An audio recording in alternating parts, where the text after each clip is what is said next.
अस्सलाम वालेकुम, मेरा नाम डॉक्टर मोहम्मद ज़ुबैर है। मैं फ़िज़ियोथेरेपिस्ट हूँ। इस वक्त मैं प्रीमियम डायग्नोस्टिक्स रावलपिंडी माल रोड सदर में अपना प्रैक्टिस कर रहा हूँ। आज का जो हमारा टॉपिक है वो फ्रोज़न शोल्डर के हवाले से है। जो फ्रोज़न शोल्डर के मरीज़ है वो उसको रात के वक्त पेन में इजाफा हो जाता है, तो उस पेन को हम कैसे मैनेज कर सकते हैं। उस पेन के मैनेजमेंट का जो सबसे बेस्ट तरीका है वो आइसिंग है। इसको हम बर्फ़ के कोई टुकड़ा वगैरह लेके उसको एक कपड़े में बांध के तो इधर हम शोल्डर पे रख सकते हैं फॉर 10 मिनट्स, या आइस पैड भी मिलते हैं बाज़ार से, ये हम 10 मिनट्स के लिए रखेंगे। लेकिन इसके जो इस्तेमाल करने का तरीका है, इसका पोजीशन हमने हर 2 मिनट के बाद चेंज करना है।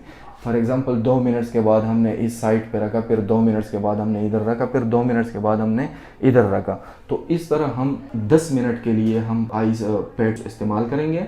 तो इससे जो हमारा फ्रोज़न शोल्डर के वक्त जो पेन होता है वो हमारा मैनेज होता है। खुश रहो, फिट रहो, वस्सलाम।